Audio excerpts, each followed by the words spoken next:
स्वागत है दोस्तों वंदे भारत फाउंडेशन की इस वीडियो लेक्चर सीरीज में। और अभी हम मैथमेटिक्स की जो वीडियो लेक्चर सीरीज ग्राफ्स की बात कर रहे हैं। ग्राफ ऐड तक हमने पॉलिनोमियल फंक्शन हो गया, जिसमें रेशनल हो गया, इरेशनल फंक्शन हो गया, साथ में हमने ग्रेटेस्ट इंटीजर फंक्शन हो गया, इन फंक्शंस की बात की थी। ग्रेटेस्ट इंटीजर फंक्शन मतलब हो गया जिसको हम स्क्वायर ब्रैकेट से डिनोट करते हैं। आज हम बात करेंगे frictional part of function. Frictional का मतलब हो गया भिन्नात्मक भागफलन, जिसको हम करली ब्रैकेट से डिनोट करते हैं।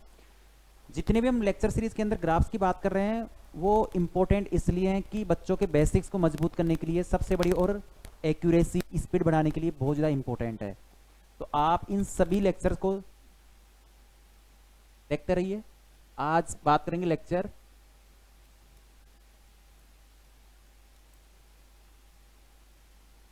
फ्रैक्शनल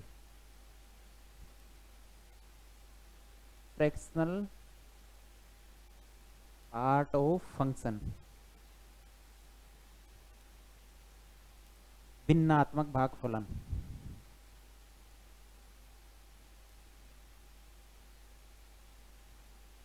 कुछ हिंदी में ऐसे लिखते हैं भिन्नात्मक को, मुझे थोड़ा क्लियर पता भी नहीं है। इसको हम डिनोट करते हैं करली ब्रैकेट, इस वाले ब्रैकेट से। फ्रैक्शनल पार्ट को, भिन्नात्मक भाग को इससे डिनोट करते हैं। लास्ट लेक्चर में हमने देखा था ग्रेटेस्ट इंटीजर फंक्शन, महत्व पूर्णांक फंक्शन को इससे डिनोट किया था हमने, स्क्वायर ब्रैकेट से। ये वाला ब्रैकेट क्या देता है? इंटीग्रल वैल्यू, इंटीजर देता है।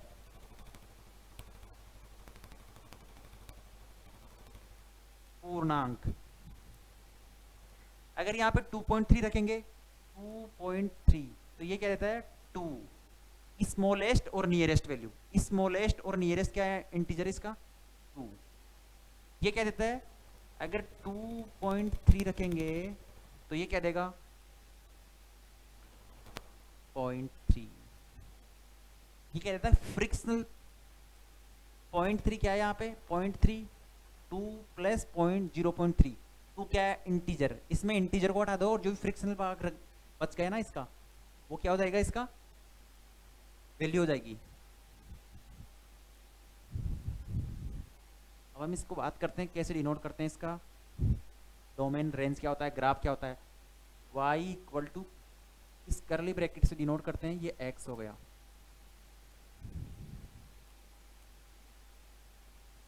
इसकी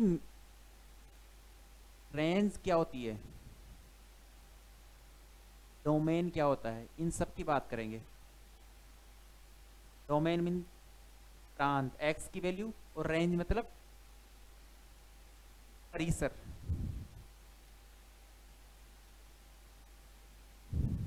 इन सब की बात करेंगे। इससे पहले हम देखते हैं इसके, अगर x की वैल्यू, इसको ऐसे भी डिनोट करते हैं हम, x है, इसको हम किस दो डिवाइड करते हैं? ग्रेटेस्ट इंटीजर और इसका फ्रिक्शनल पार्ट। ऐसे हम इसको लिख सकते हैं। ये क्या हो गया? इंटीजर हो गया, और ये क्या हो गया? फ्रिक्शनल पार्ट हो गया। तो x को क्या लिख सकते हैं? इंटीजर, और उसके फ्रैक्शनल पार्ट में डिवाइड कर सकते हैं। अब हमें ये निकालना है फ्रैक्शनल पार्ट, तो x में से ग्रेटेस्ट इंटीजर की वैल्यू हटा देंगे। ये इंपॉर्टेंट है। कभी भी कोई वैल्यू निकालनी हो, फ्रैक्शनल पार्ट निकालना हो, तो x में से इसका क्या निकाल देंगे? Greatest integer. और हमने लास्ट लेक्चर में इसका ग्रेटेस्ट इंटीजर पढ़ा था।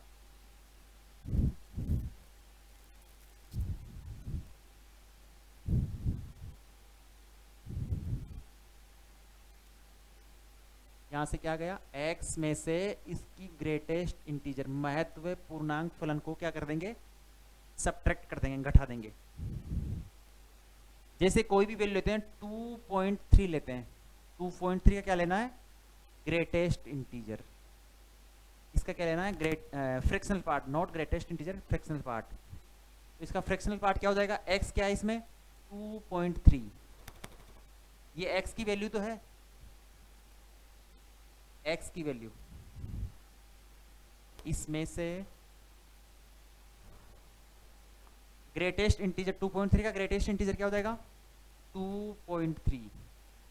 ये क्या देगा? इंटीजर 2 देगा, नियरेस्ट और स्मॉलेस्ट। तो 2.3 से 2 गया तो क्या बच गया? 0.3। ये क्या आ गया, इसका फ्रिक्शनल पार्ट की वैल्यू आ गई। सेम ऐसे ही नेक्स्ट क्वेश्चन करते हैं, एग्जांपल लेते हैं। ये नेक्स्ट प्रॉब्लम -7 -0.7 इसका निकालना है हमें। इसके लिए x की वैल्यू क्या हो गई, -0.7, इसमें से सब्ट्रैक्ट करना है -0.7 का ग्रेटेस्ट इंटीजर। हमने पढ़ा था इसका नियरेस्ट और स्मॉलेस्ट क्या हो जाएगा, इंटीजर -1।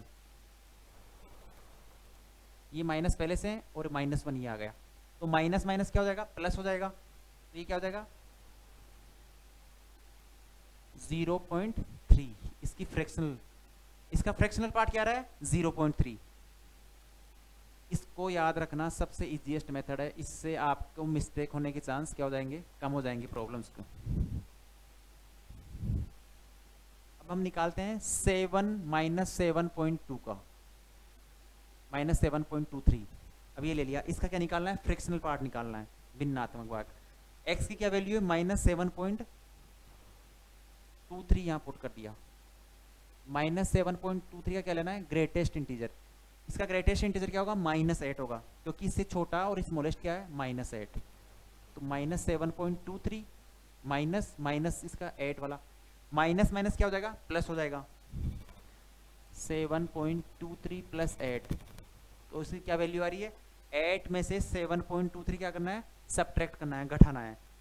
इसकी वैल्यू आ गई 0.77। ये इसकी क्या आ गई, फ्रैक्शनल पार्ट आ गया। ऐसे ही हमें 8.21 का निकालना है। 8.21 का निकालने के लिए यहीं फिर पुट करते हैं वैल्यू। x की वैल्यू 8.21 में से 8.21 का क्या करना है, ग्रेटेस्ट इंटीजर फंक्शन घटाना है। 8.21 ऐसा कैसा आ गया, माइनस 8.21 का क्या हो गया, ग्रेटेस्ट इंटीजर, स्मॉलेस्ट और नियरेस्ट क्या आ रही है, 8 आ रही है, तो इसकी क्या हो गया 0.21 आ गया। ये बात सबको समझ में आई होगी। अब हम इसके ग्राफ्स और कुछ वैल्यूज की बात करते हैं। अगर x की वैल्यू 0 से 1 के बीच में है, अगर x की वैल्यू 0 से 0 लेकिन 1 इंक्लूड नहीं है, अगर 1 इंक्लूड होगा, 1 का फ्रैक्शनल पार्ट निकालना हमें, 1 का, x की वैल्यू 1 है तो यहाँ 1 पुट करो। और 1 का ग्रेटेस्ट इंटीजर क्या होता है, 1 तो खुद इंटीजर है तो 1 का 1 होगा, तो 1 - 1 क्या हो जाएगा 0, इसलिए 1 इंक्लूड नहीं कर रहे हैं। इसके लिए क्या हो जाएगी, ग्रेटेस्ट इंटीजर की वैल्यू x ही हो जाएगी। 0.23 होगा तो 0.23 आ जाएगा x की वैल्यू, 0.7 है तो 0.7 ही आ जाएगा। अगर हम बात करें x की वैल्यू 1 से लेके 2 के बीच में है, तो इसके लिए क्या हो जाएगा x - 1। अगर 1.5 है, 1.5 का फ्रैक्शनल पार्ट क्या हो जाएगा 0.5, इसको हम निकाल सकते हैं 1.5 में से 1 को हटा दो, 0.5 घटा देने से। सेम ऐसे अगर 2 से लेकर 3 के बीच में, तो इसका क्या हो जाएगा x - 2, इसका क्या आ जाएगा, ये क्या है फ्रिक्शनल पार्ट। अगर हम इसकी नेगेटिव की बात करें, नेगेटिव के लिए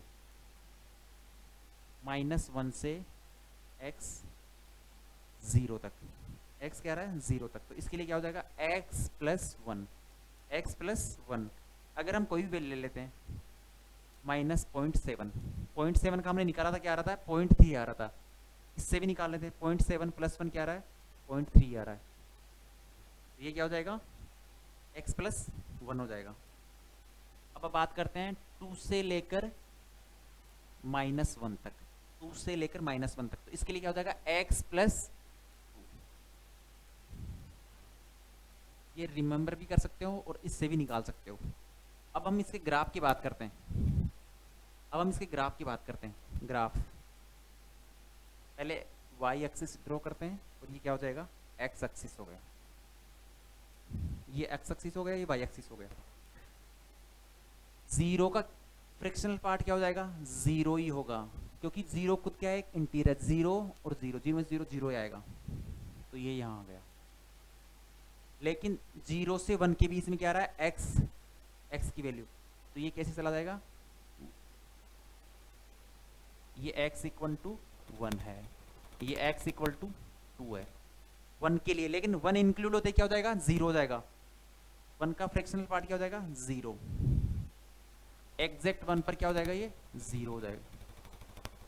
फिर वापस स्टार्ट होगा 1 से 2 के लिए क्या हो जाएगा, x माइनस 1, फिर ये यहीं से स्टार्ट होगा x माइनस 1 का। सेम ये चलता रहेगा ऐसा। नेगेटिव के लिए क्या हो जाएगा, -1 से 0 के बीच में -1, ये रहा, ये 0 है, ये -2 है। इसके लिए क्या हो रहा है, x प्लस 1, हम कोई भी वैल्यू लेते हैं यहाँ पे बीच में 0.5 -0.5, यहाँ -0.5 पुट करेंगे तो क्या हो जाएगा 0.5 कुछ, ये सेम ऐसा जा रहा होगा।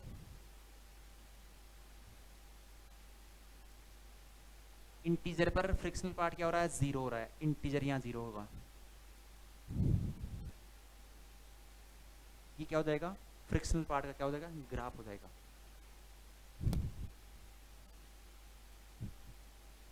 अब हम इसके रेंज और डोमेन की बात करते हैं।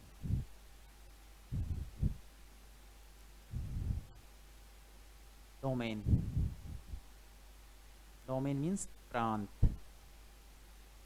एक्स एक्सिस की वैल्यू, एक्स की तो पूरी वैल्यू आ रही -इनफाइनाइट से +इनफाइनाइट, प्रांत डोमेन बिलोंग्स टू आर। और रेंज क्या आ रही है, रेंज, रेंज क्या आ रही है, y की कौन कौन सी वैल्यू आ रही है, ये कहाँ से जा रहा है, 0 से स्टार्ट हो रहा है लेकिन कोई भी इंटीजर नहीं आ रहा। इसका मतलब क्या हो गया, रेंज 0 इंक्लूडिंग 0 से 1, ये रेंज आ रही है, ये रेंज हो गई।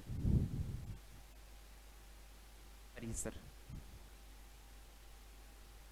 1 होते तो क्या हो जाएगा, इंटीजर, और इंटीजर का तो फ्रैक्शनल पार्ट होता ही नहीं, मतलब खुद इंटीजर है तो फ्रैक्शनल 0 हो जाएगा इसका, तो ये रेंज हो गई। अब इसकी हम प्रॉपर्टीज की बात करते हैं।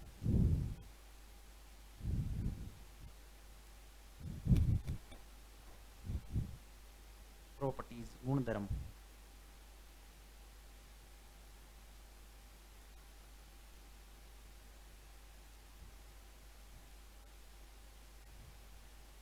इसकी फर्स्ट प्रॉपर्टीज क्या होती है, अगर फ्रिक्शनल पार्ट ये x है, इसकी वैल्यू x कब होगी, जब x बिलोंग्स टू 0 से इंक्लूडिंग 0 और लेकिन 1 से छोटा होगा।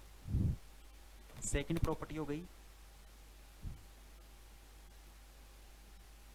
कब होगा, जब क्या है, x बिलोंग्स टू इंटीजर,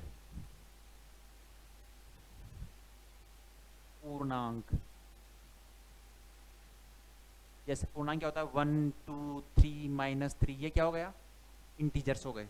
अगर ऐसा हो रहा तो क्या हो जाएगा, इस फ्रैक्शनल पार्ट की वैल्यू हो जाएगी 0 हो जाएगी। हम नेक्स्ट लेक्चर सीरीज में, इसके नेक्स्ट लेक्चर में हम बात करेंगे इसके some examples. y equal to fractional part of sine x का ग्राफ क्या होगा, y equal to greatest integer sine x की ग्राफ क्या होगा, इसके नेक्स्ट लेक्चर में हम बात करेंगे, इसकी प्रॉब्लम्स की बात करेंगे। थैंक यू दोस्तों।